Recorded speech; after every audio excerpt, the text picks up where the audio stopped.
righty, everyone. Welcome back to another episode of Entertainment Exposed. Right here in the Left of Straight Podcast Network, I'm your host, Scott Fullerton, as always, with my lovely and charming co-host, Mr. David Reddish. David, how are we doing today, sir? Doing all right, man. I am surviving. There you go. Glad to hear it. It's been a busy couple of entertainment weeks here and still going. And, of course, with the David Reddish Show behind you, politics does not take a day off. No, it doesn't. No, it doesn't. It's kind of all-consuming, but it's okay. It keeps me from getting bored. When I get bored, I'm dangerous, so it's all good. There you go. Well, I'm excited to see what's on your hit list this week. I have a lot of television this week that I want to talk about, but let's see. Why don't you kick it off with one of your events? One of the things, Dave, I like to do, we don't talk about this stuff ahead of time. We want to get each other's live opinions on it. So go ahead and let me know what's on your hot button. Well, this morning, the Razzie nominations were announced.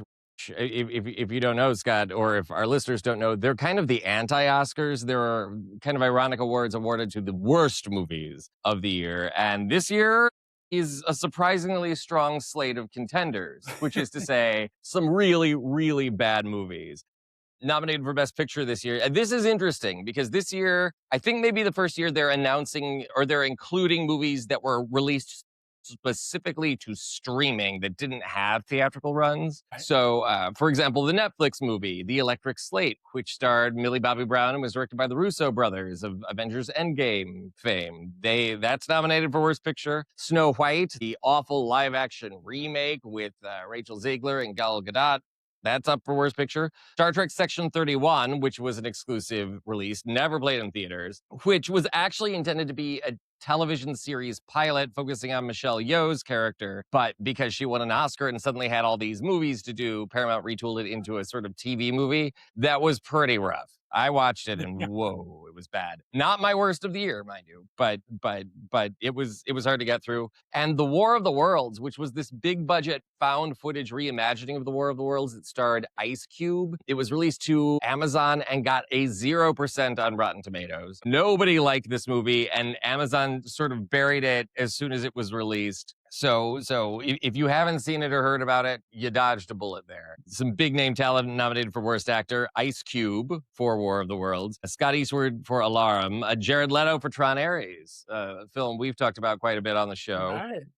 The Weeknd for Hurry Up Tomorrow, which is a movie I admit I have not seen and know very little about, and Dave Bautista in The Lost Lands. What I'm interested, so I saw some really bad movies last year, which is part of the reason that I'm not enthusiastic about the Oscars this year, which we will talk about in a moment because the nominations come out tomorrow. One of the worst movies I saw last year was called Americana, which was an attempt at being sort of a Sundance indie that starred the singer Halsey and Sydney Sweeney and Simon Rex. And man, was it a train wreck full of like every Sundance indie movie cliche you could possibly imagine. It was a shambolic movie, which, as far as I know, did not get any Razzie nominations, but I think it was more than worthy. Worst Actress: Ariana DeBose, Mia Jovovich, Natalie Portman, Rebel Wilson, and Michelle Yeoh, all nominated this year. They have categories for Worst Ripoff or Sequel, so you can only imagine what kind of fun they had with that this year. Worst Supporting Actress: Anna Klumsky, Eva Horva, Scarlett Stallone, Casey Rowland, Isis Valverde. And if you've never heard of any of these people, it's okay, because they're bad in bad movies, and it's very unfortunate. So you're not missing a whole lot. You know, it's a bitchy. The Razzies were started, from what I understand, by a gay man. The story goes he saw Can't Stop the Music and Xanadu, two camp classics that have a queer following. He saw them advertised on a theater bill together, and he said, we should do an anti-Oscars to award movies like that. And so they just went to town. And very bitchy awards. Of course, Showgirls is one of the biggest winners in history. Nice.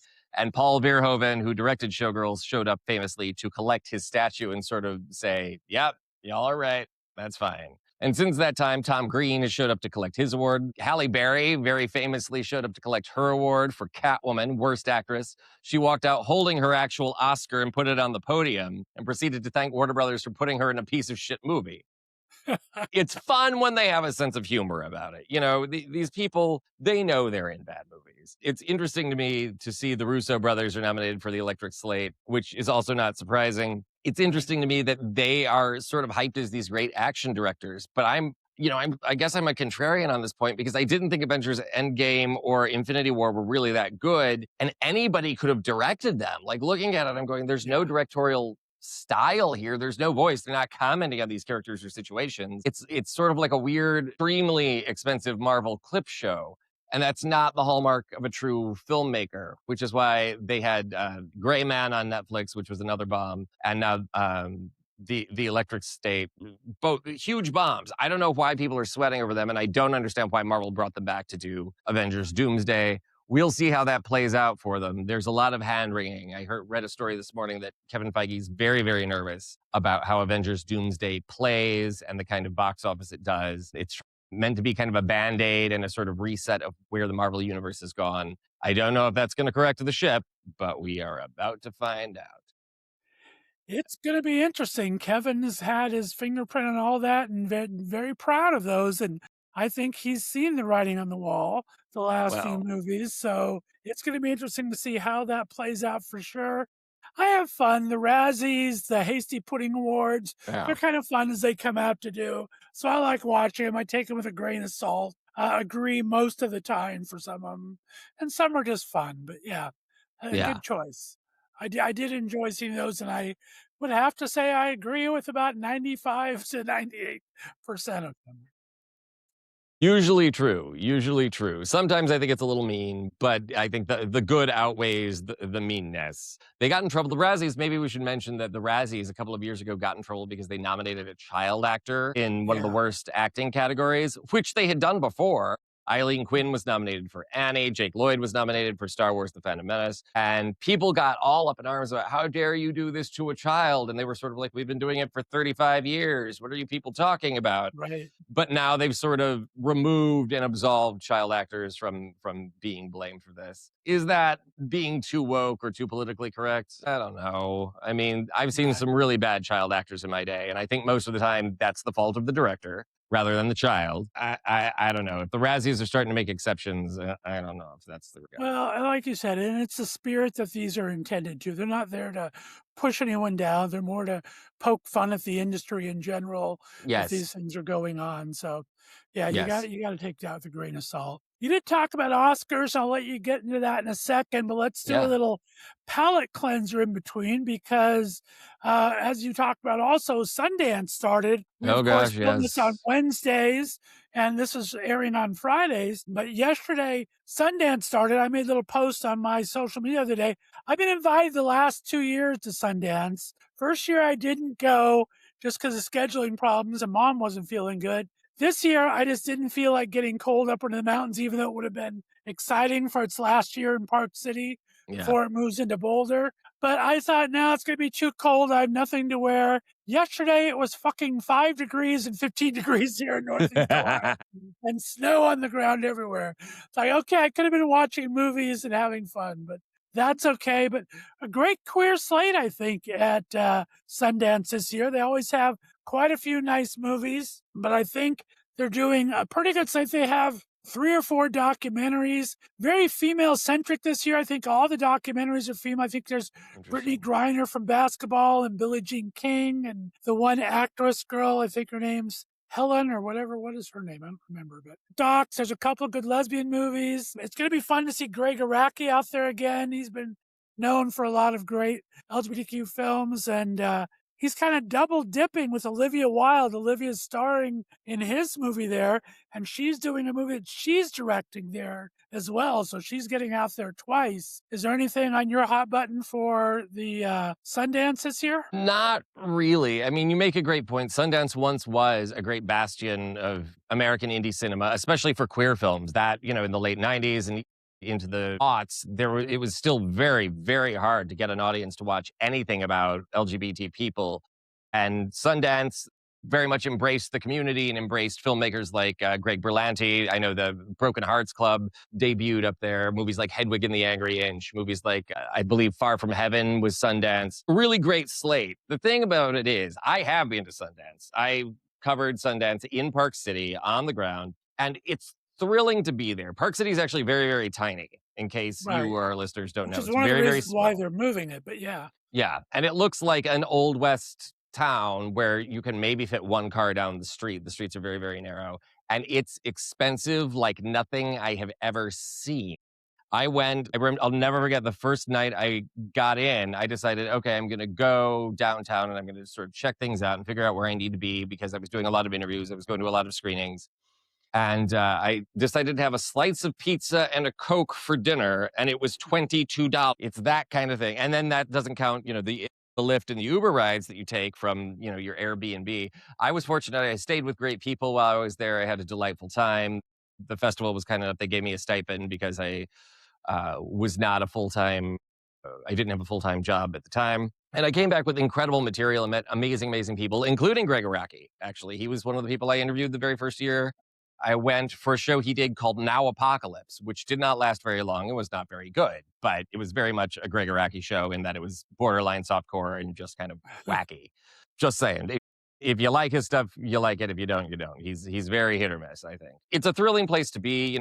Like I say, many celebrities ran into Jared Leto, ran into Zach Braff, and I wasn't even interviewing them. We just kind of bumped into each other. But it's very, very cold. It's a very steep walk. So, you're bundled up and you're in your boots and you're sliding everywhere. And is it exciting? Yes. Is it expensive? Very. I don't know. I think the problem with Sundance now is that indie cinema has become sort of its own genre. Certainly Sundance movies have become their own genre to the point of diminishing returns, where it's like, is there an audience for this anymore? It's great that you're embracing, unusual films and up and coming filmmakers, but is this a story people want to watch? Is it an important story that needs to be told? I don't know anymore.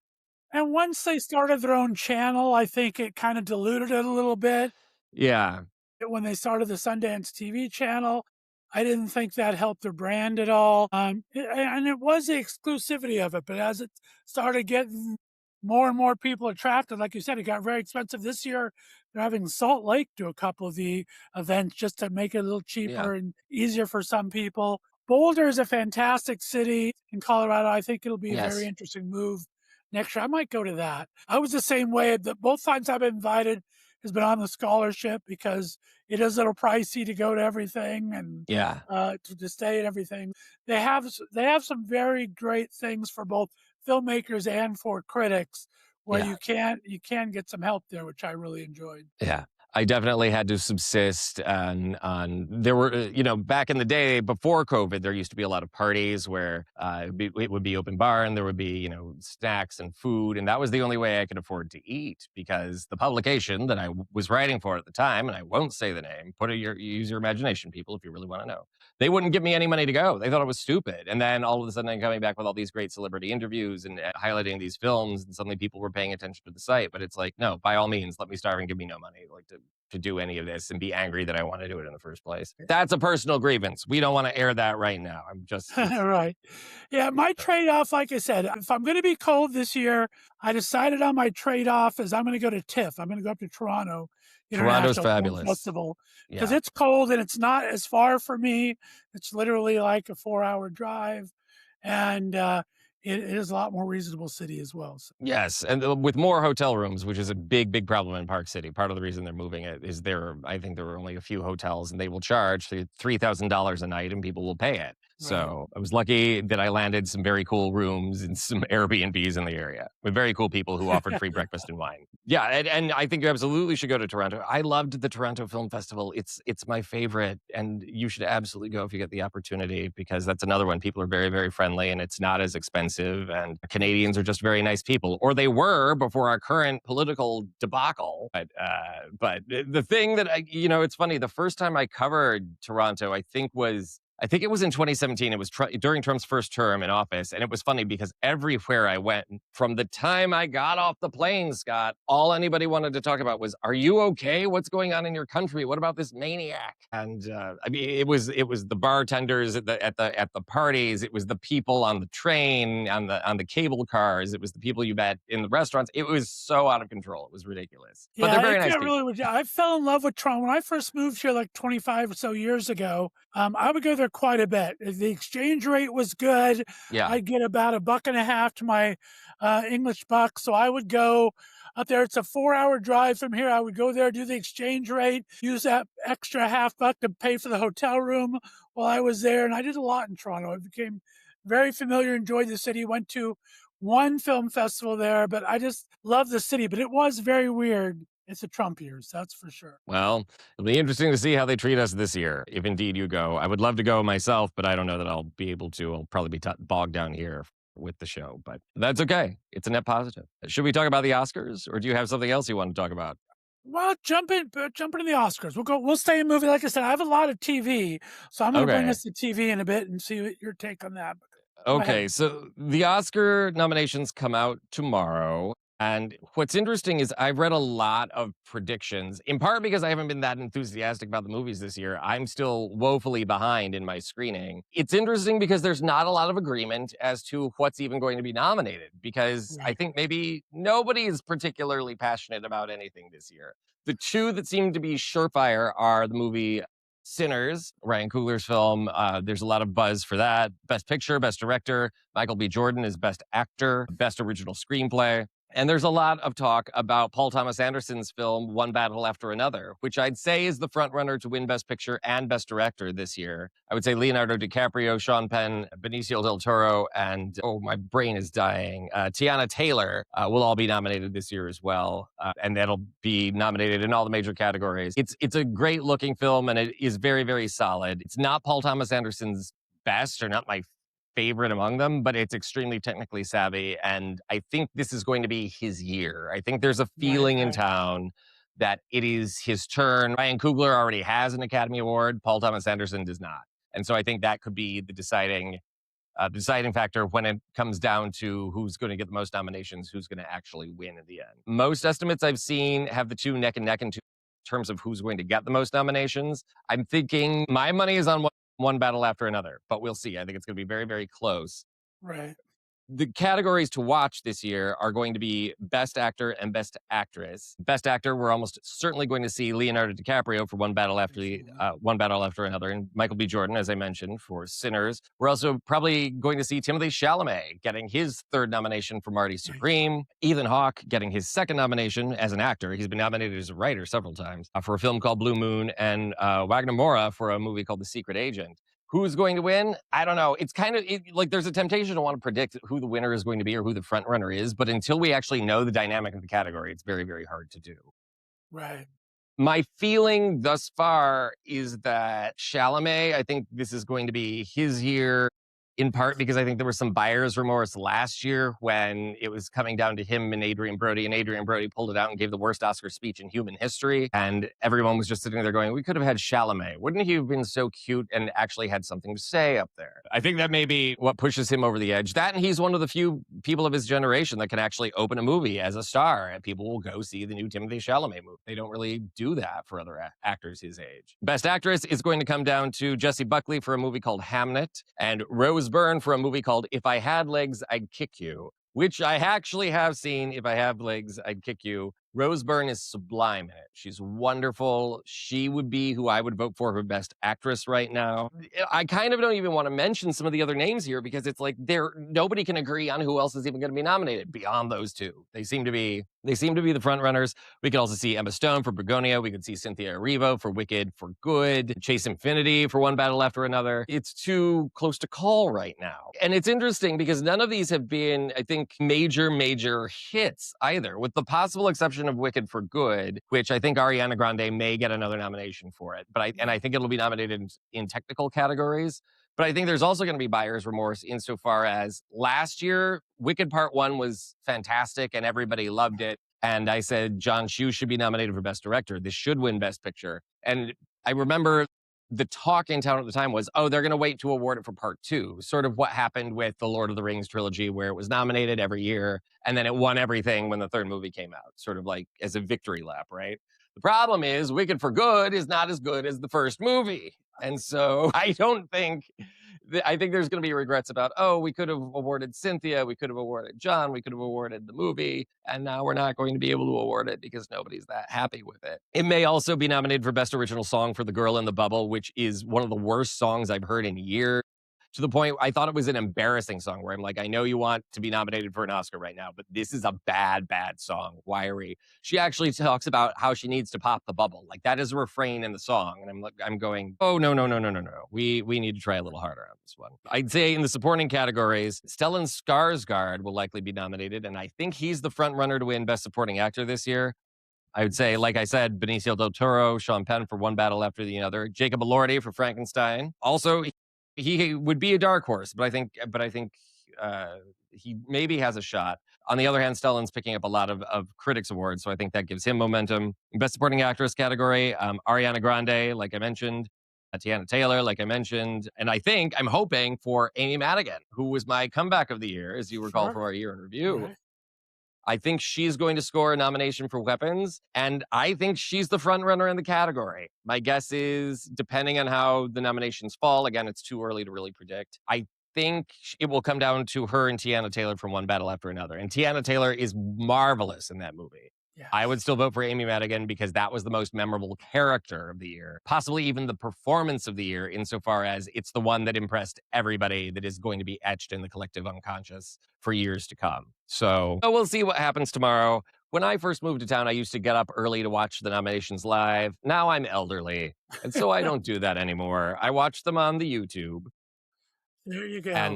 And I try not to have them spoiled by social media. I'll have to get up early tomorrow, earlier, just so I can watch them on YouTube before I have to start work on the show. We'll see what happens. Do you, Scott, have a favorite movie that you're pulling for, someone you would like to see score an Oscar nomination where you feel he's worthy this year? I think we do this so much that I'm the same as you and everything. I don't know who's going to win. My nominations are, I think, almost exactly close to yours. I kind of go who I think will win after the SAG Awards come out.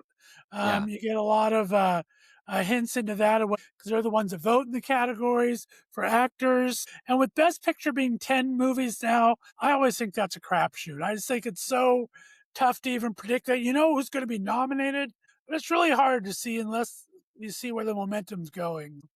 I don't have anything really to add to it. I'm going to enjoy it. I'm looking forward to it. I'm the same as you. I used to get up for it. Now, if I'm up by the time Good Morning America or something talks about anything, then I'm good. But I catch up there eventually. But no, I think, Timothée Chalamet won the Golden Globe, and I think he will probably win the SAG, and I think he is going to take it. That's probably one of my sure bets for the night. And that's really my only sure bets that I think I have right now. All right. Interesting. Well, let's jump back to TV. What else do you got for us today? Well, man, there's so much going. And I do want to do one thing. You talked about the Jacob Elordi of it all. I was just bored this week, and so I thought I'd swing for the fences, and I tried to get him on our show. Got shot down, but his publicist wrote me back the next day. So I thought that was impressive. But we were shot down. Just he has no time right now. But we have Wuthering Heights coming out in like 3 weeks. Yeah. I thought, I know the publicist's house. I know one of the people there. So I went ahead and sent an email to that. And she was very nice. She got right back to me with, sorry, he has no availability right now. But I took our shot and failed, but it was fun. So what the heck? Yeah. But television, so much of I finally saw Heated Rivalry. Yeah. So I am in the middle of that. I think it deserves all the accolades it's been. And I won't rehash everything. We've talked about it for weeks, but I finally see what the buzz is all about. Took some time. I had 5 days off last week. I was going to go visit my brother in South Carolina, and it was too snowy to get over the West Virginia mountains. So I binge watched about 8,000 shows last week and caught up on my awards for our Galecka and everything, and kind of saw a lot of streamers. So I caught up all that. But I did end up seeing Heated Rivalry and loved it. But we have so much stuff going on. Tonight, we have the premiere of, what is it, The Face, or what's the Ashton Kutcher one? Beauty. The Beauty. Oh, Beauty, the new Ryan Murphy series. Ryan, what's Murphy. his faces? Yeah, is doing The Beauty tonight. Traitors came out last week with Alan Cumming getting a star in the Walk of Fame. So that's going on. We have Queer Eye starting, and that drama's blowing up again. So take your pick. There's so much going on in TV. What is your biggest story to you right now? In terms of television, I don't know. I'm still HBO needs to give us critic subscriptions because it's an expensive thing every month, and I would like to see have a heated rivalry because I've heard nothing but universal raves, and I've been told that a lot of people I know have to watch it in stirrups to keep their legs uncrossed while they are Oh, viewing. I think that's a beautiful thing. But in terms of TV, I've been bogged down. Like I say, I'm not keeping up on it the way I really should be. I think it's interesting that the HBO. I did see recently The Pit, which is HBO's big medical drama with Noah Wiley, and I had a very odd reaction to it, which was this is just ER, isn't it? Like with the same actor. It's ER. It's just serialized, which makes it a little bit more contemporary. And there are right. contemporary issues. And because it is HBO, occasionally you see a penis in the emergency room, which there's nothing wrong with that. But in terms of it being, for all the gushing it's sort of getting about how innovative it is, I'm going, is it really innovative? I totally understand why Michael Crichton's widow is suing them for plagiarism because the show started, it was going to be a revival season of ER with George Clooney and Juliana Margulies and Noah Wiley and a bunch of the original cast coming back. But Right.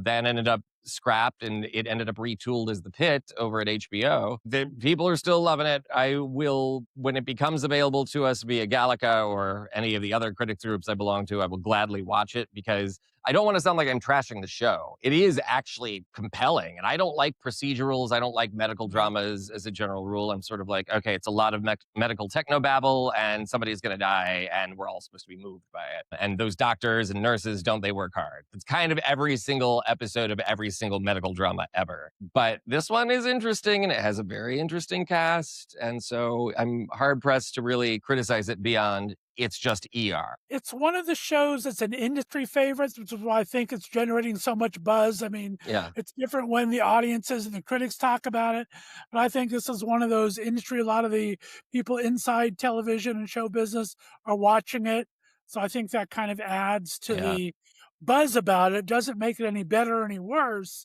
but it keeps the in the zeitgeist, so to speak, right? Yeah, certainly, certainly. Another big announcement that came over the last couple days is Red, White, and Royal Blue was announced, the sequel. Yeah. It is in production now, called Red, White, and Royal Wedding, which had everybody, they of course announced the title before they did the tease on it that it's actually the wedding of his sister B, the prince's sister B. But Nicholas, another one of your end of Yeah. year favorites, is still looking pretty damn jacked in this preview. Pretty impressive. No doubt. Well, and that's actually a good setup because tomorrow, the Masters of the Universe trailer, which will see Nicholas take on the role of He-Man, which is why he got jacked. The trailer drops tomorrow, and there was a brief clip of it that Mattel released today that I don't know how I feel about it, but it looks like they're going to be ambitious with it, which is I think the right way to approach it. On the other hand, we have to sit through Jared Leto's Skeletor, but what can you do? I know, right? And we talked about that already. Yeah. But that's pretty much. I have one more small item. Anything Yeah. you have to wrap us up here? No, wrap us up. Last item I had that I thought was interesting is the Vegas Sphere's Wizard of Oz passed 260 million in Wow. ticket sales this past weekend. It's going so good that they're bringing a mini sphere into Maryland and Maryland's National Harbor. So they're going to Wow. bring another one over to the East Coast. It's a 6,000 seat one. It'll be a lot smaller. The Vegas one's 18,000 seat, but they're building this one now in Maryland. It should be open near the end of this year, early 2027. But $260 million for Wizard of Oz. That is absolutely fantastic. I don't know if I told you, I watched The Wizard of Oz. My nieces, who are 5 and 7, had never seen it. So on Christmas, we watched The Wizard of Oz together. I saw that post. So cute. Yeah, they were adorable, and they were just wrapped the entire time. They were so into it, and they talked about how beautiful Oz was and how scary the fighting trees were. And they were fascinated by the witch, who they call Elphaba. They've never seen Wicked either, but they always call her Elphaba, which is funny to me. That's funny. And I got them ruby slippers for Christmas, so they were wearing their heels around my mother's house. It was pretty cute. And it was wonderful to sort of watch the movie through the eyes of someone that I love that had never seen it before, because I hadn't seen it in years either. And it's Right. just movies don't get better than that. Like it's a perfect film. I love that. I saw your post on it and it just sounded so cute. So I love that. Yeah, That's it was great. awesome. Well, my friend, as always, I appreciate talking to you. That wraps up another edition of Entertainment Exposed. We'll be back next Friday. We appreciate you tuning in. We will talk about David's predictions and see what happened there. Our voting for Galecka's due any day now. I got to get that finished. I submitted mine. Yeah. Yeah, so we got to get that happening. But my friend, as always, I appreciate you. We will talk at you next week. All right. All right. Take care, Scott. Thank you, everyone. Have a great afternoon. We'll see you later.